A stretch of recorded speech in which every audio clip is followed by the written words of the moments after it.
One of our big ideas is that one of the ways we can solve some of Jacksonville's problems or look at contributing to some of the solutions is by giving young people a voice, making sure they feel valued, making sure they feel heard, and making sure they have meaningful opportunities to participate in decision making that affects them.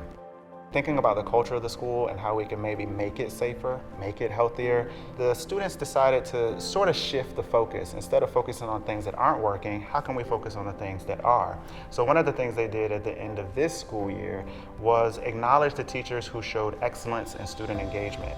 So they had 5 awards they gave out: Best Influence, Best Motivator, Best Support, Best Student Advocate, and then they gave what they called the Nobel Prize, the Commander Prize for Excellence in Student Engagement. So that had to be a teacher, staff, or administrator who was at least nominated in all 4.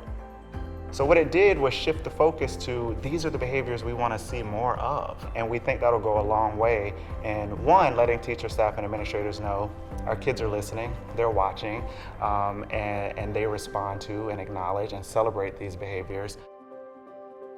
St. Louis is a really segregated city, and it's very easy to grow up in St. Louis and never know someone who lives more than 2 miles away from you. And the disparities in that segregation are stark.